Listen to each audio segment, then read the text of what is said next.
Hi to everyone. ఈరోజు వీడియోలో కొత్తగా మారిన 10th class English CBSE syllabus మనకి ఇయర్ 9th నుంచి 10thకి అప్గ్రేడ్ అవ్వడం జరిగింది. అందులో భాగంగా 10th ఇంగ్లీష్ మనకి 3 టెక్స్ట్ బుక్స్, ఫస్ట్ ఫ్లైట్ అని చెప్పేసి ఈ టెక్స్ట్ బుక్, అట్లాగే వర్డ్స్ అండ్ ఎక్స్ప్రెషన్స్ 2 అని చెప్పేసి work book, foot prints without feet అని చెప్పేసి సప్లిమెంటరీ రీడర్ ఏదైతే ఉందో అది మనకి ఇంట్రడ్యూస్ చేశారు. ఇందులో భాగంగా ఈరోజు యూనిట్ నెంబర్ 1 అయినటువంటి ఏ లెటర్ టు గాడ్ ఈ లెసన్లో ఉన్నటువంటి థింకింగ్ అబౌట్ లాంగ్వేజ్ ఈ టాపిక్ కింద ఉన్నటువంటి వొకాబులరీ ఐటమ్స్, గ్రామర్ ఐటమ్స్ ఏవైతే ఉన్నాయో వాటి గురించి ఈరోజు వీడియోలో మనం డిస్కస్ చేసుకుందాం. 3rd క్లాస్ నుంచి ఇంటర్మీడియట్ సెకండ్ ఇయర్ వరకు కూడా ఇంగ్లీష్కి సంబంధించినటువంటి కంటెంట్ ఉన్నటువంటి వీడియోస్ కోసము, అట్లాగే టీచర్సు స్టూడెంట్స్కి యూజ్ఫుల్ అయినటువంటి ఎడ్యుకేషన్ డిపార్ట్మెంట్కి సంబంధించి అన్ని రకాల లేటెస్ట్ అప్డేట్స్ ఏవైతే ఉన్నాయో వాటికి సంబంధించినటువంటి అన్ని వీడియోస్ కూడా మన ఛానల్లో ఉంటాయి. కాబట్టి ఛానల్ని సబ్స్క్రైబ్ చేసుకోవడం మాత్రం మర్చిపోవద్దు. అట్లాగే వీడియో నచ్చితే లైక్ చేయండి, మీ ఫ్రెండ్స్కి షేర్ చేయండి. ఇంకా ఆలస్యం చేయకుండా మనం టాపిక్లోకి వెళ్ళిపోదాం. ముందుగా థింకింగ్ అబౌట్ లాంగ్వేజ్ దీనిలో చూస్తే look at the following sentences from the story. లెసన్లోంచి తీసుకున్నటువంటి ఒక సెంటెన్సెస్ ఇక్కడ ఇవ్వడం జరిగింది, ఒక 2 sentences.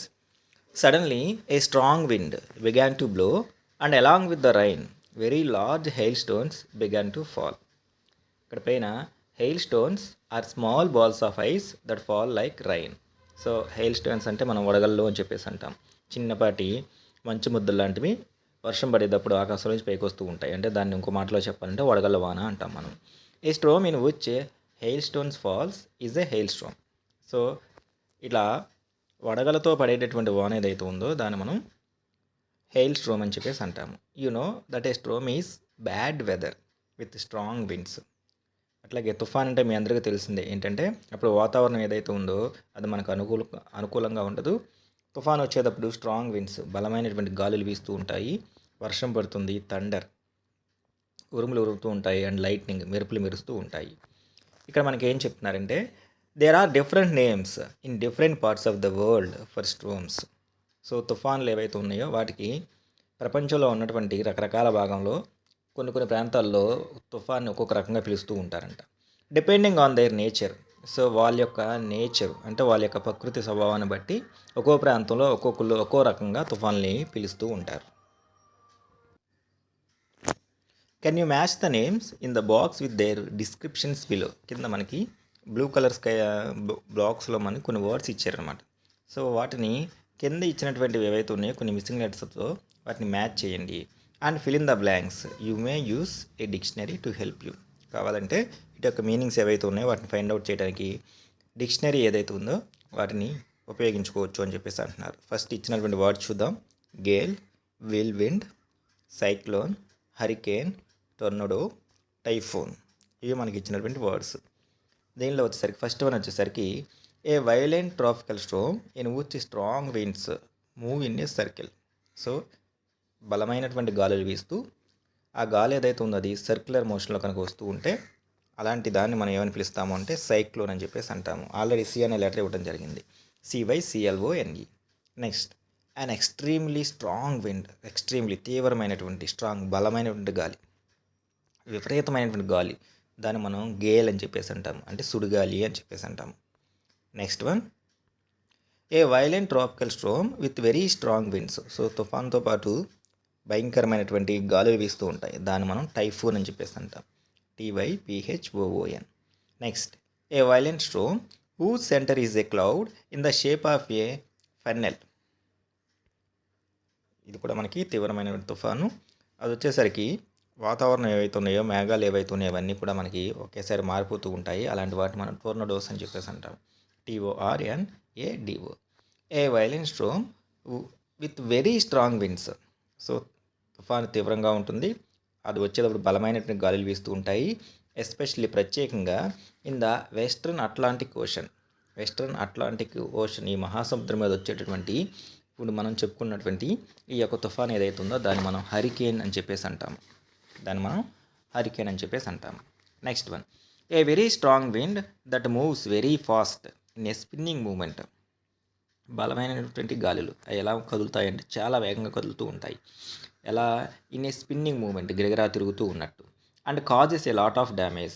వచ్చింది అంటే ఖచ్చితంగా చుట్టుపక్కల ఉన్నటువంటి ప్రతి దానికి కూడా కాజెస్ లాట్ ఆఫ్ డ్యామేజ్, ఎక్కువ మొత్తంలో తీవ్ర స్థాయిలో నష్టం వాటిల్లుతుంది. దాన్ని వచ్చేసరికి మనకి వీల్ విండ్ అని చెప్పేసి అంటాం. WHIRLWIND. నెక్స్ట్ రోమన్ నెంబర్ 2 వచ్చేసరికి notice how the word hope is used in these sentences from the story.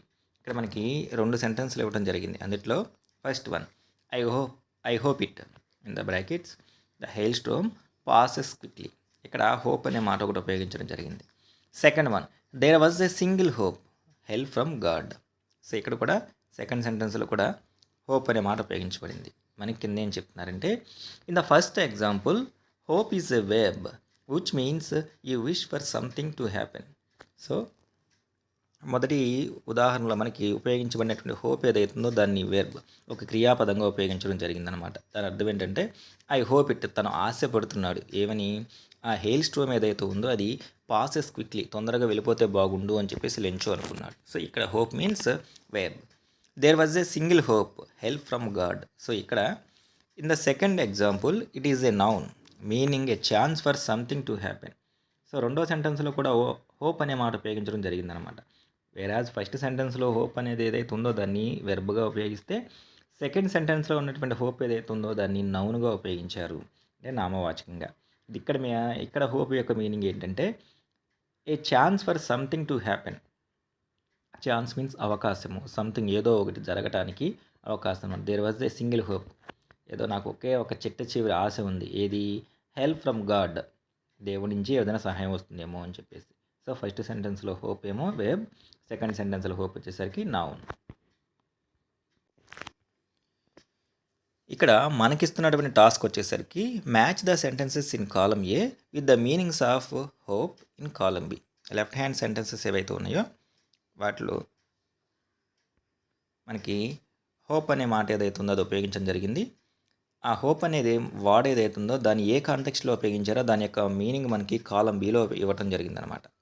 So వాటి యొక్క కాంటెక్స్ట్ ప్రకారము సరైనటువంటి మీనింగ్ ఇచ్చేది ఏదైతే ఉందో దాన్ని మ్యాచ్ చేయండి అని చెప్పేసి అంటున్నారు. సో అంతకుముందు మనం ఏం చేయొచ్చు అంటే వీటికి నెంబర్స్ కానీ ఆల్ఫాబెట్స్ కానీ ఏమి ఇవ్వలేదు కాబట్టి వరుసగా ABCD అని చెప్పేసి ఇలా ఆల్ఫాబెట్స్ పెట్టుకొని వెళ్తే తర్వాత ఆన్సర్స్ ఏవైతే ఉన్నాయో ఇలా మ్యాచ్ చేసుకోవడానికి మనకు అవకాశం ఉంటుంది. సో ఫస్ట్ ఆల్ఫాబెట్స్ పెట్టుకొని వెళ్దాము. So first one, will you get the subjects you want to study in college? I hope so. నువ్వు ఈ కాలేజీలో ఏవైతే సబ్జెక్టులు చదవాలనుకుంటున్నావో వాటిని నువ్వు పొందగలవా? ఐ హోప్ సో, అనుకుంటున్నాను నేను, అంటే మేబీ జరగవచ్చు. దానికి మనకి option D answer. Wanting something to happen and thinking it quite possible, జరిగే అవకాశం ఉంది. అలాంటి సందర్భంలో ఇక్కడ మనకి హోప్ అనే మాట ఉపయోగించబడింది. Next second one, I hope you don't mind my saying this. నేను ఏమనుకుంటున్నానంటే ఇప్పుడు నేను అనేటటువంటి మాట ఏదైతే ఉందో దానికి నువ్వు ఏమి మనసులో పెట్టుకోవని. But I don't like the way you are arguing. కానీ నువ్వు వాదించే విధానం ఏదైతే ఉందో, వాదించే విధానం ఏదైతే ఉందో, ఆర్గ్యూ చేసే విధానం ఏదైతే ఉందో అది సరైన విధానం కాదు, నాకు అది నచ్చలేదు. సో దీనికి ఆన్సర్ వచ్చేసరికి మనకి ఇక్కడ హోప్ అనే దాన్ని మనం ఏ కాంటెక్స్ట్లో ఉపయోగించామంటే showing concern that what you say should not offend or disturb the other person. So ఎదుటి వాళ్ళ పట్ల మనం కన్సర్న్ చూపించడము, మనం మాట్లాడేది ఏదైతే ఉందో అది ఎదుటి వ్యక్తి ఎవరైతే ఉన్నారో వాళ్ళని అఫెండ్ చేసేలాగా, నేరం ఆరోపించేలా, కానీ ఎదుటి వ్యక్తి ఎవరైతే ఉన్నారో అతన్ని డిస్టర్బ్ చేసేలాగా ఉండకూడదు. ఎలా ఉండాలి అంటే ఏ వే ఆఫ్ బీయింగ్ పొలైట్, మర్యాదపూర్వకంగా ఉండాలి. కానీ నువ్వు ఆర్గ్యూ చేసేది నాకు బాగాలేదు. సెకండ్ ఆప్షన్ వచ్చేసరికి మనకు answer E. Next third one, this discovery will give new hope to HIV or AIDS sufferers. వీళ్ళు ఏదో కొత్తగా ఒక డిస్కవరీ కనుక్కోవడం జరిగిందనమాట. అది HIV AIDS సఫరర్స్ బాధితులు ఎవరైతే ఉన్నారో వాళ్ళకి ఒక కొత్త ఆశను కల్పించింది. ఇక్కడ ఆశ అంటే మనకి కరెక్ట్ ఆన్సర్ వచ్చేసరికి ఆప్షన్ A. ఏంటంటే a feeling that something good will probably happen.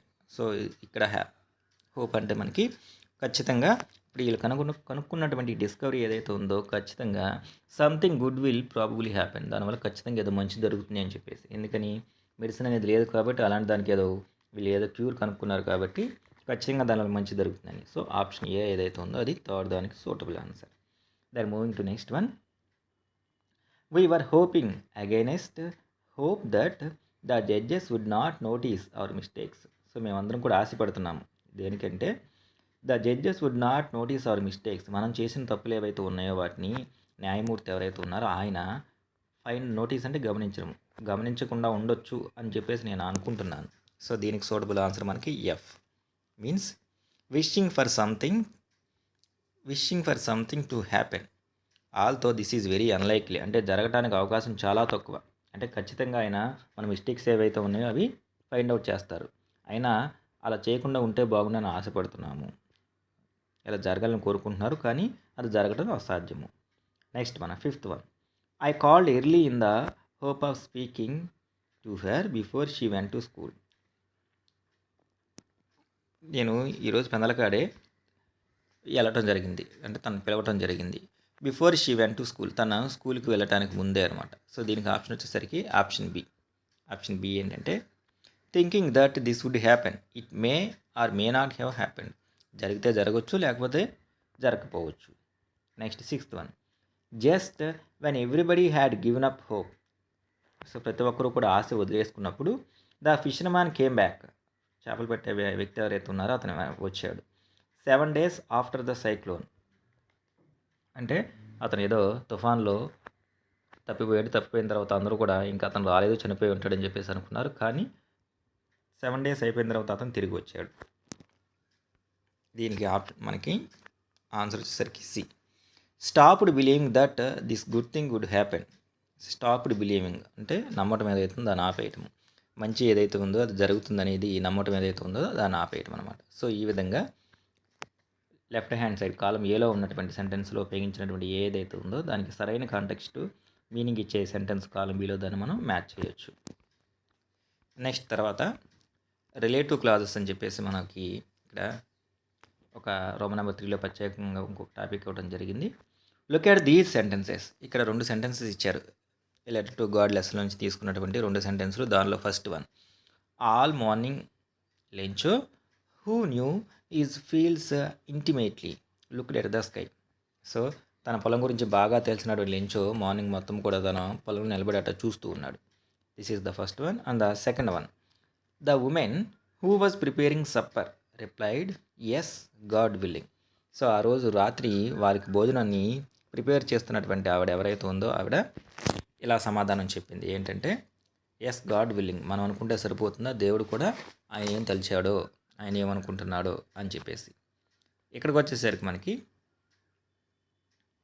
The italicized parts of the sentences, italics అంటే కొంచెం పక్కకి బెండ్ అయి ఉండేటువంటి ఏవైతే ఉన్నాయో వాటి మనం ఇటాలిక్స్ అని చెప్పేసి అంటాం అనమాట. కొంచెం పక్కకి బెండ్ అయి ఉన్నటువంటివి. ఫర్ ఎగ్జాంపుల్ మనకి ఫస్ట్ సెంటెన్స్లో చూస్తే who knew his feels intimately, second one who was preparing supper replied supper work.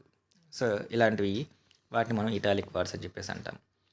ఈ italic parts of the sentences ఏవైతే ఉన్నాయవి గివ్ అస్, మనకు అందజేస్తాయి మోర్ ఇన్ఫర్మేషన్, ఎక్కువ సమాచారం అబౌట్ లెంచో.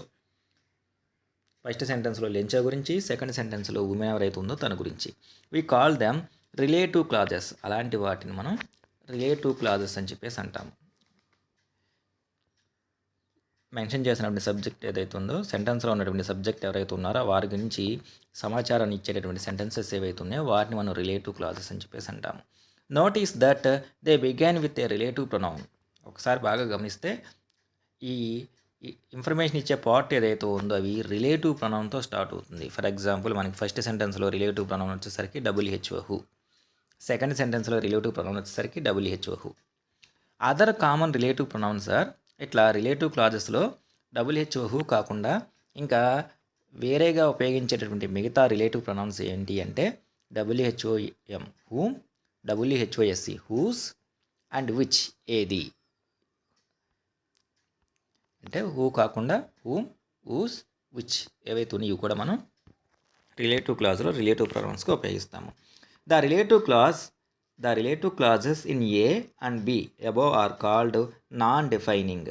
పైన మనకి తెలపబడినటువంటి లెంచో గురించి, ఉమెన్ గురించి సమాచారం ఇస్తున్నటువంటి పైన ఉన్నటువంటి 2 వాక్యాలు ఏవైతే ఉన్నాయో వాటిని నాన్ డిఫైనింగ్ రిలేటివ్ క్లాజెస్ అంటాం. నాన్ డిఫైనింగ్ అంటే అది వారికి సంబంధించినటువంటి సమాచారం చెప్పదు, వారికి సంబంధించినటువంటి అడిషనల్ ఇన్ఫర్మేషన్ ఇస్తే దాన్ని మనం నాన్ డిఫైనింగ్ అంటాం. Because we already know the identity of the person they describe. ఎందుకంటే ఆల్రెడీ ఫస్ట్ సెంటెన్స్ ఏలో డిస్క్రైబ్ చేసినటువంటి లించో గురించి, సెకండ్ సెంటెన్స్లో డిస్క్రైబ్ చేసినటువంటి ఉమెన్ ఎవరైతే ఉన్నారో ఆల్రెడీ వాళ్ళ గురించి మనకి ఇన్ఫర్మేషన్ తెలుసు. And there is a particular woman he speaks to. We we don't need the information in the relative clause to pick these people out from the larger set. So ఇలాంటి వాటిలో మనకి అక్కడ mention చేసినటువంటి particular person ఎవరైతే ఉన్నారో వారికి సంబంధించినటువంటి information ఏదైతే ఉందో దాన్ని మనం మనకి అవసరం ఉండదు, ఎందుకంటే అవి నాన్ డిఫైనింగ్ రిలేటివ్ క్లాజెస్ కాబట్టి. అట్లా ఇంకొక కీవర్డ్ ఏం చెప్తున్నారంటే మనకి ఇక్కడ a non defining relative clause usually has a comma in front of it. అట్లాగే ఖచ్చితంగా నాన్ డిఫైనింగ్ రిలేటివ్ క్లాజెస్లో మనకి కామా ఉంటుంది. కొంతమంది ఏమో కామా వాడతారు, కొంతమంది ఏమో చిన్న డాష్ ఐఫోన్ ఏదైతే ఉందో దాన్ని ఉపయోగిస్తారనమాట. సో సెకండ్ దాంట్లో మనకు కామా ఉంది, ఫస్ట్ దాంట్లోనేమో ఐఫోన్ ఉంది. Usually has a comma in front of it and comma after it. Some writers కొద్దిమంది ఎవరైతే ఉన్నారో వాళ్ళు యూజ్ ఎ డాష్. మనం చూసే ఫస్ట్ సెంటెన్స్లో లెంచో తర్వాత డాష్ ఉంది. Instead as in the story, కథల్లో చెప్పుకునేటప్పుడు కామాకు బదులుగా వీళ్ళు డాష్ ఉపయోగిస్తారు. If the relative class comes at the end, sentence యొక్క చివరి భాగంలో వస్తే కనుక అప్పుడు ఏం చేస్తామంటే మామూలుగా స్టార్టింగ్లో వచ్చినప్పుడు ఏం చేస్తామంటే కామా పెడతాము. కానీ రిలేటివ్ క్లాస్ సెంటెన్స్ యొక్క చివరి భాగంలో వచ్చినప్పుడు we just put a full stop, మనం ఒక ఫుల్ స్టాప్ పెడతాము. ఇక్కడ మనకి ఏం చెప్తున్నారంటే join the sentences given below using who, whom, whose, which as suggested. ఇక్కడ బ్రాకెట్లో మనకి ఏదైతే రిలేటివ్ ప్రొనౌన్తో ఆ వాక్యాన్ని మనకి కంబైన్ చేసి రాయమంటారో వాటిని రీడైరెక్ట్ చేసిన విధంగా కంబైన్ చేసి రాయండి అని చెప్పేసి అంటున్నారు. For example first one, I often go to Mumbai. నేను తరచుగా ముంబై వెళ్తూ ఉంటాను. Mumbai is the commercial capital of India. Mumbai మహానగరాన్ని భారతదేశం యొక్క వాణిజ్య రాజధాని అని చెప్పేసి అంటారు. సో ఇక్కడ మనకి మెన్షన్ చేసింది ముంబై అనేది మనకి ప్లేస్ కాబట్టి ప్లేసెస్ని మనం రిలేటివ్ ప్రొనౌన్గా ఉపయోగించాల్సి వచ్చినప్పుడు మనం ఉపయోగించే రిలేటివ్ ప్రొనౌన్ విచ్. సో ఎప్పుడైతే టూ సెంటెన్స్ని మనం కంబైన్ చేసి దాన్ని నాన్ డిఫైనింగ్ రిలేటివ్ క్లాజ్గా మెన్షన్ చేస్తాము, ఆ ఫుల్ స్టాప్ ఏదైతే ఉందో దాన్ని తీసేసి డిస్క్రైబ్ చేసేది ఈ ఫస్ట్ పార్ట్, ఈ సెకండ్ పార్ట్. దీంట్లో ముంబై గురించే కాబట్టి ముంబై ఏదైతే ఉందో దాన్ని రీప్లేస్ చేస్తూ మనం రిలేటివ్ ప్రొనౌన్ ఏదైతే ఉందో ఆ విచ్ని ఇక్కడ పెట్టి మనం కంబైన్ చేసి రాస్తాం అనమాట. సో ఆన్సర్ వచ్చేసరికి I often go to Mumbai. నేను తరచుగా ముంబై వెళ్తూ ఉంటా. సో ఈ Mumbai which is the commercial capital of India. I often go to Mumbai, which is the commercial capital of India. So need not to write Mumbai again. మళ్ళీ రెండోసారి combine చేసి రాసేటప్పుడు ముంబై మనం రాయవసరం లేదు, ఎందుకని రెండు పార్ట్లో కూడా మనం చెప్పేది ముంబై గురించే కాబట్టి అనమాట. Next second one, my mother is going to host a TV show on cooking. మా అమ్మ ఒక టీవీ షో ఛానల్లో కుకింగ్కి సంబంధించి ఒక ప్రోగ్రామ్ ఏదైతుందో దాన్ని హోస్ట్ చేయబోతుంది. She cooks very well. తను వంట బాగా చేస్తుంది. సో ఇక్కడ వచ్చేసరికి మనకి పర్సన్ గురించి డిస్క్రైబ్ చేశారు కాబట్టి combine the sentence using WHO. So first పార్ట్లో ఉన్నటువంటి పర్సను, సెకండ్ పార్ట్లో ఉన్నటువంటి డిస్క్రైబ్ చేసిన వ్యక్తి ఎవరైతే ఉన్నారో మనకి ఇద్దరు ఒకటే కాబట్టి my mother comma who cooks very well, ఎవరైతే బాగా వంట చేస్తారో is going to host a TV show on cooking. ఈ విధంగా సెంటెన్స్ని కంబైన్ చేసి రాయొచ్చు మనం. నెక్స్ట్ థర్డ్ వన్ వచ్చేసరికి the sports persons are going to meet the president. ఈ క్రీడాకారులు ఎవరైతే ఉన్నారో వాళ్ళు ప్రెసిడెంట్ రాష్ట్రపతి గారిని కలవబోతున్నారు. Their performance has been excellent. వారి యొక్క పెర్ఫార్మెన్స్ ప్రదర్శన ఏదైతే ఉందో అది అత్యద్భుతంగా ఉంది. Combine the sentence using WHOSE whose. So ఇక్కడ మనకి ఫస్ట్ పార్ట్లోను సెకండ్ పార్ట్లోనూ డిస్క్రైబ్ చేసేది స్పోర్ట్స్ పర్సన్స్ గురించే కాబట్టి ది స్పోర్ట్స్ పర్సన్స్, దేర్ ఎవరైతే ఉందో ఆ దేర్ అనే మాట ఏదైతే ఉందో దాన్ని మనం రీప్లేస్ చేస్తూ హూజ్ అనే వర్డ్ ఏదైతే ఉందో దాన్ని యాడ్ చేస్తాము. Relative pronoun whose performance has a excellent are going to meet the president. ఈ విధంగా కంబైన్ చేసి రాస్తాము. Next fourth one, Lencho pray to God. Lencho దేవుణ్ణి ప్రార్థిస్తూ ఉన్నాడు. Is eyes see into our minds. ఈ రెండు పార్ట్లో కూడా మనకి డిస్క్రైబ్ చేసింది లెంచో గురించి. Combine the sentence using WHOSE. Lencho pray to God, second పార్ట్లో ఉన్నటువంటి HIS హీజ్ ఏదైతే ఉందో దాన్ని రీప్లేస్ చేస్తూ రిలేటివ్ ప్రొనౌన్ హూజ్ ఏదైతే ఉందో దాంతో కంబైన్ చేసి రాస్తాము. Lencho prayed to God whose eye see into our minds. ఈ చివరిలో రిలేటివ్ క్లాజ్ మనకి చివరిలో వచ్చింది కాబట్టి ఫుల్ స్టాప్ చివరిలో పెడతాం. Next one, this man cheated me, I trusted him. ఆ వ్యక్తి నన్ను మోసం చేశాడు, అతను నేను నమ్మాను. దీనిలో వచ్చేసరికి combine sentence with relative pronoun whom. The man whom I trusted cheated me. ఆ వ్యక్తి నేను ఎవరినైతే నమ్మానో అతను నన్ను మోసం చేశాడు. నెక్స్ట్ కింద మనకి ఏం చెప్తున్నారంటే సమ్ టైమ్స్ కొన్ని సందర్భాల్లో the relative pronoun in a relative class remains hidden. కొన్ని సందర్భాల్లో ఈ రిలేటివ్ ప్రొనౌన్ ఏదైతే ఉందో అది రిమైన్స్ హిడెన్, కనిపించకుండా ఉంటుంది. For example look at the first sentence of the story. For example మనకు ఒక సెంటెన్స్ ఇచ్చారు, the house the only one in the entire valley. ఆ లోయ ప్రాంతంలో కేవలం ఉన్నటువంటి ఒకే ఒకటి. Sat on the crest of a low hill. We can write this sentence as, ఆ వాక్యాన్ని మనం ఇలా కూడా రాయొచ్చు. అంటే ఎలా అంటే ద హౌస్, ఇక్కడ ద ఓన్లీ వన్ అంటే ఏదైతే కేవలం ఒకే ఒకటి ఉందో కాబట్టి ప్లేస్ కాబట్టి విచ్ దాంతో కంబైన్ చేస్తాము. Which was the only one in the entire valley, sat on the crest of a low hill, ఇలా కూడా రాయొచ్చు. Next in a the relative pronoun which and the verb was are not present. దీన్ని ఇలా రాయడానికి ముందు ఇక్కడ గమనిస్తే మనకి విచ్ కానీ అందుట్లో ఉపయోగించినటువంటి వజ్ ఏవైతే ఉన్నాయో ఆ రెండు కూడా మనకి ఎక్కడా కూడా కనిపించలేదన్నమాట. నెక్స్ట్ తర్వాత రోమన్ నెంబర్ 4 వచ్చేసరికి using negatives for emphasis. We know that sentences with words such as no, not or nothing show the absence of something. మనందరికీ తెలిసిన విషయం ఏంటంటే ఏ వాక్యాల్లో అయితే మనము నో కానీ, నాట్ కానీ, నథింగ్ కానీ ఈ మూడు మాటలని ఉపయోగిస్తామో దాని అర్థం ఏంటంటే to show the absence of something. ఏదైనా ఒకటి లేదు, జరగలేదు, రాదు అని తెలియజేయాల్సి వచ్చినప్పుడు మనం ఈ మూడు మాటల్లో ఏదో ఒక దాన్ని ఉపయోగిస్తాము. ఆర్ కాంట్రాడిక్ట్ సంథింగ్, పరస్పర విరుద్ధమైనటువంటి భావనలు ఏవైతే ఉన్నాయో వాటిని తెలియజేయడానికి. ఫర్ ఎగ్జాంపుల్ కింద మనకి ఎగ్జాంపుల్ ఇచ్చారు, this year we will have no corn. ఈ సంవత్సరం మనకి పంట ఉండదు, మొక్కజొన్న. ఎందుకు ఉండదు? తుఫాన్ రావటం వల్ల. సో ఇక్కడ నో కార్న్ అంటే దాని అర్థం ఏంటంటే కార్న్ విల్ బీ ఆబ్సెంట్. ఇక్కడ ఉపయోగించిన నో ఏదైతే ఉందో అది దేని తెలియజేస్తుందంటే వాళ్ళకి కార్న్ ఉండదు అని చెప్పేసి. Second one, the hail has left nothing. ఈ వడగాల వాన్ ఏదైతే ఉందో అది మనకి ఏమీ మిగల్చలేదు, లెఫ్ట్ నథింగ్. ఇక్కడ nothing means absence of a crop. Next, these are not rain drops falling from the sky. ఇవి ఆకాశం నుంచి పడుతున్నటువంటి వర్షపు చినుకులు కాదు, దే ఆర్ న్యూ కాయిన్స్. ఈ పెద్ద పెద్ద కాయిన్స్, కరెన్సీ కాయిన్స్ లాగా ఉన్నాయి. ఇక్కడ వచ్చేసరికి ఆర్ నాట్లో ఉపయోగించిన నాట్ ఏదైతే ఉందో అది వచ్చేసరికి కాంట్రాడిక్ట్స్ the common idea of what the drops of water falling from the sky. So ఇక్కడ కాంట్రాడిక్షన్, పరస్పర విరుద్ధ భావన వచ్చేసరికి మనకి మామూలుగా అయితే ఆకాశం నుంచి మనకి ఇప్పుడు వాటర్ డ్రాప్సే పడతాయి, కానీ ఇక్కడ అవి న్యూ కాయిన్స్ లాగా ఉన్నాయి, అవి ఇవి కాదు అని చెప్పే కాన్సెప్ట్లో ఉపయోగించబడినటువంటి not. But sometimes negative words are used just to emphasis an idea. కొన్ని సందర్భాల్లో మనం పేరు చెప్పుకున్నటువంటి నో, నాట్, నథింగ్ ఏవైతే ఉన్నాయో అవి ఎందుకు ఉపయోగిస్తారు అంటే టు ఎంఫసిస్ అన్ ఐడియా, ఒక ఆలోచన ఏదైతే ఉందో దాన్ని తెలియజేయడానికి. Look at these sentences from the story. A letter to God, ఆ లెసన్ నుంచి తీసుకున్నటువంటి ఒక 3 వాక్యాలు మనకి ఇక్కడ ఇచ్చారు. First one, Lencho had done nothing else but see the sky towards north east. Lencho ఏమీ చేయట్లేదు, ఒక పని మాత్రం చేస్తున్నాడు. ఏంటి అంటే ఆకాశం వైపు చూస్తూ ఉన్నాడు, నార్త్ సైడ్ వైపుగా. ఇక్కడ హ్యాడ్ డన్ నథింగ్. ఇక్కడ నథింగ్ అనేది ఏదైతే ఉందో అది దేన్ని మనకి ఏ ఆలోచన మనకు తెలియజేస్తుందంటే ఈ హ్యాడ్ డన్ ఓన్లీ దిస్. అతను చేయగలిగిన పని ఒకటే ఉంది, ఏంటిది?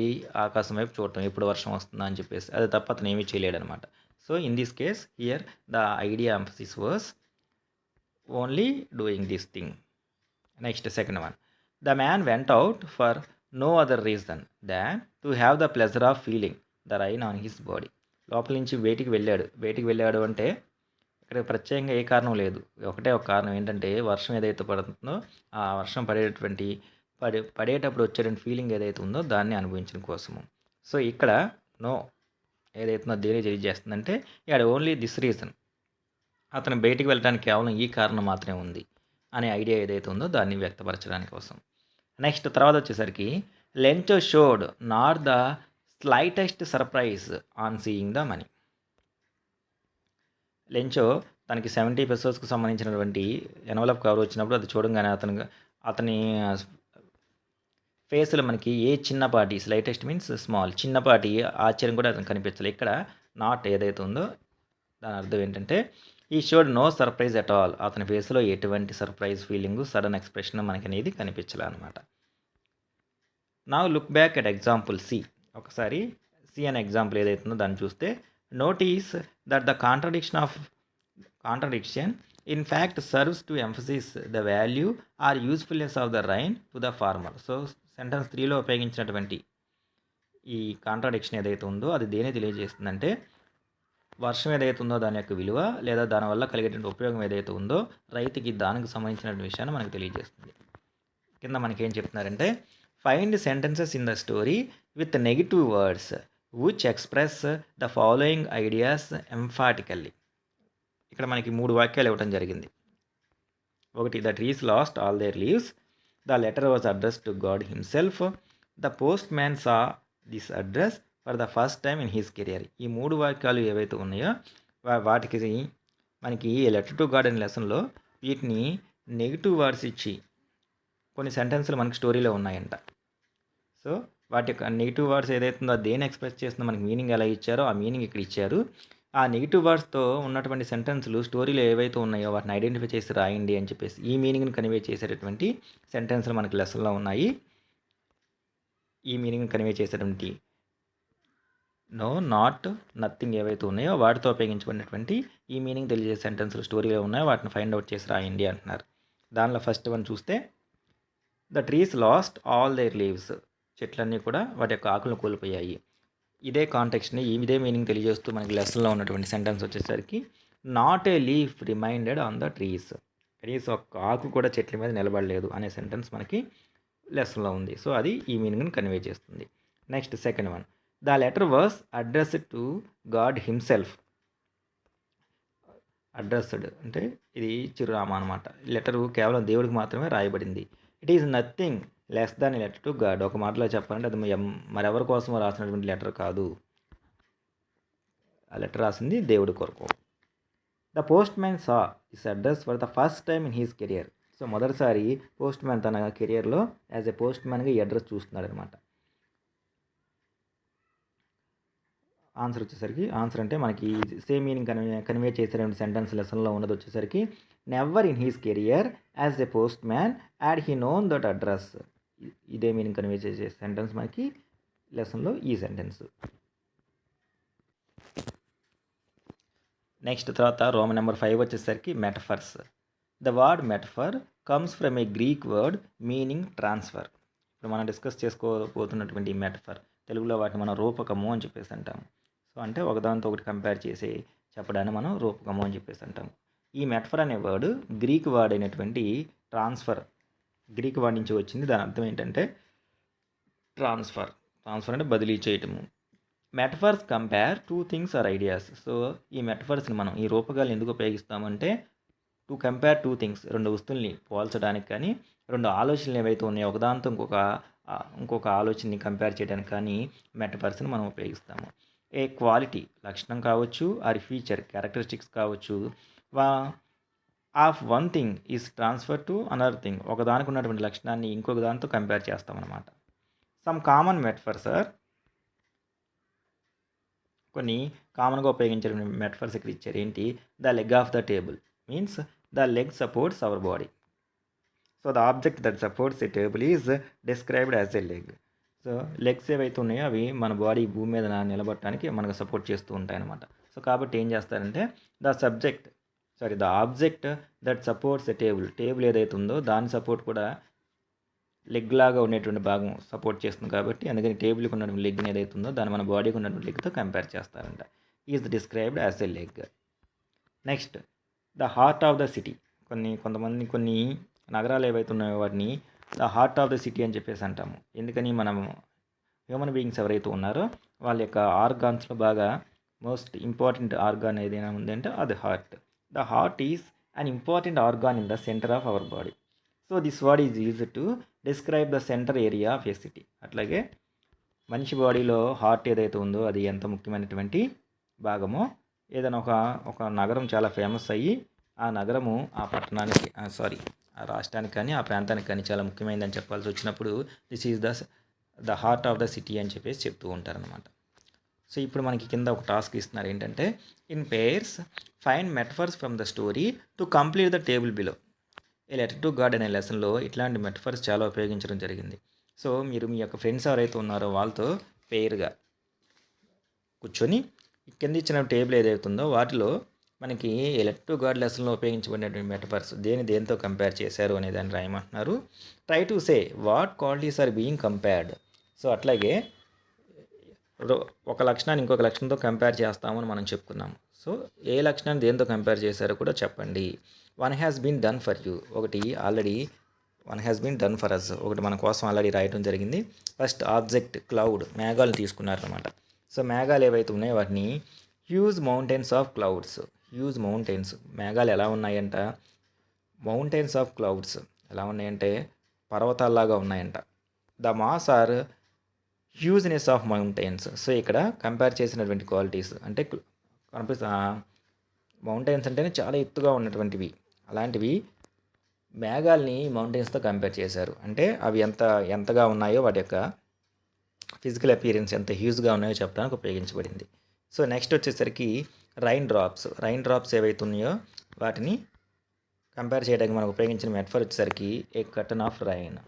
దాంట్లో క్వాలిటీ వచ్చేసరికి the draping or covering of an area by a curtain. So for example మనం హౌస్ తీసుకుంటే ఎంట్రన్స్ ఏదైతే ఉందో అది లోపల ఉన్న వాళ్ళు బయట వాళ్ళకి కనిపించకుండా ఏం చేస్తారు, కర్టన్ కప్పుతారు. దానివల్ల ఏంటంటే లోపల వాళ్ళకి బయట వాళ్ళకి విజిబుల్గా ఉండరు అనమాట. సో అట్లాగే ఇప్పుడు పడినటువంటి వర్షం ఏదైతే ఉందో కింద ఉన్నటువంటి పొలము చుట్టుపక్కల మొత్తాన్ని కూడా ఒక కట్టంలాగా కప్పేసింది, తెల్లటి మంచు పొరలాగా. ఆ విధంగా పోల్చడం జరిగింది. Next hail stones. ఆ హెయిల్ స్టోన్స్ని వేటితో కంపేర్ చేశారంటే ద ఫ్రోజోన్ పెరల్స్, ఫ్రోజోన్ గడ్డగట్టినటువంటి ముత్యాలు అని చెప్పేసి. ద రిజంబ్లెన్స్ అంటే పోలిక. In colour and hardness of a poet. So ఆ విధంగా కవి ఎవరైతే ఉన్నారో అతను వడగళ్ళ వాన ఏవైతున్నాయో పడుతున్నటువంటి వడగల్ని గడ్డగట్టినటువంటి ముత్యాలతో పోల్చడం జరిగింది. అది మనకు ఉపయోగించినటువంటి మెటఫర్. నెక్స్ట్ లోకస్ట్, మిడతల దండు ఏదైతే ఉందో అవి. ఏ ప్లేగ్ ఆఫ్ లోకస్ట్, ఒక పెద్ద మిడతల దండు సమూహము అని చెప్పారు. ద కాన్సిక్వెన్స్ అంటే దానివల్ల ఏర్పడినటువంటి ఫలితము. ఆఫ్ ప్లేగ్ అంటే కనీసము మిడతల దండ ఏదైతే ఉందో అది పడినా సరే తింటాకి ఎంత కొంత ఉంచుతాయి, కానీ ఇప్పుడు వచ్చినటువంటి ఈ హెయిల్ స్టోన్ ఏదైతే ఉందో అది మనకి లెఫ్ట్ నథింగ్, అసలు ఇవి వదిలినట్టు కూడా ఏమి వదలలేదు అనే కంపారిజన్లో మనకు ఉపయోగించబడింది. నెక్స్ట్ తర్వాత సరికి man, an aux of a man అంటే ఎద్దులాగా పనిచేస్తాడు. అతన్ని ఒక మనిషి ఎవరైతే ఉన్నారో అతన్ని ఎద్దుతో కంపేర్ చేశారనమాట. The working of an aux in the fields means అతని యొక్క హార్డ్ వర్క్ ఏదైతే ఉందో దాన్ని తెలియచేయడానికి మనకి అన్ ఆక్స్ ఆఫ్ ఏ మ్యాన్ అని చెప్పేసి రూపకం ఏదైతే ఉందో దాన్ని ఉపయోగించడం జరిగింది. ఈ విధంగా లెసన్లో మనకి మెటఫరు క్వాలిటీ ఆర్ ఫీచర్డ్ కంపేర్డ్ ఏదైతే ఉందో దాన్ని లెసన్లో ఉన్నటువంటి సెంటెన్సెస్ ఏవైతే ఉన్నాయో వాటి ఆధారంగా మనం ఈ టేబుల్ని మనం ఫిల్ చేయొచ్చు. ఇది మనకి ఏ లెటర్ టు గాడ్ ఈ లెసన్లో ఉన్నటువంటి థింకింగ్ అబౌట్ లాంగ్వేజ్ దాంట్లో ఉన్నటువంటి గ్రామర్ వొకాబులరీకి సంబంధించినటువంటి వివరణ. ఐ హోప్ మీ అందరికీ కూడా అర్థమై ఉంటుందని అనుకుంటున్నా. ఛానల్ కనుక ఎవరైనా మొదటిసారి ఇంకా చూస్తూ ఉంటే ఛానల్ని సబ్స్క్రైబ్ చేసుకోండి. అట్లాగే వీడియో కనుక నచ్చితే లైక్ చేయండి, మీ ఫ్రెండ్స్కి షేర్ చేయండి. ఇంకొక మంచి వీడియోలో ఇంకొక మంచి టాపిక్తో మళ్ళీ కలుద్దాం. అప్పటి వరకు take care, have a good day.